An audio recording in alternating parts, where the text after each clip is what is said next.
Привет, дорогой. Чё, как спал? С распростертыми объятиями Баграм Мусин встречает свою Лилечку. Так он называет сотрудника долговременного социального обслуживания. К 96-летнему ветерану она приходит 5 раз в неделю. Эти встречи Баграм Идрисович ждет с нетерпением. Мы оба говорим, оба слушаем друг друга. А я рад очень этому, потому что время проходит так хорошо, легко.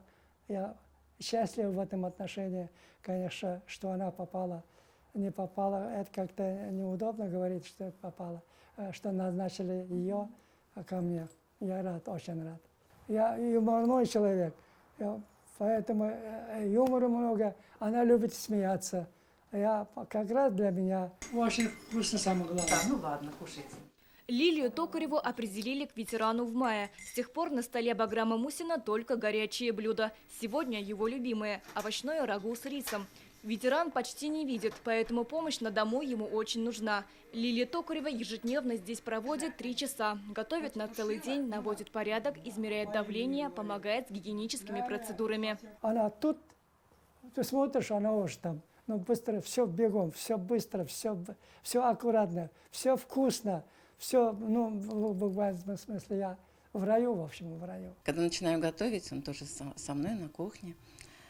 Вот, разговариваем. Ну, он вспоминает свою жизнь, я свою. У него дети очень хорошие, очень внимательные. Но, естественно, они немножко, ну как, освободились, потому что готовить уже не надо. Убираться не надо, все уже мы здесь. Мы как палочки-выручалочки.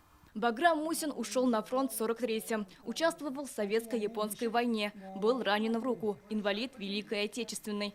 Социально-бытовые услуги ему оказывают в рамках всероссийской пилотной программы по созданию системы долговременного ухода. В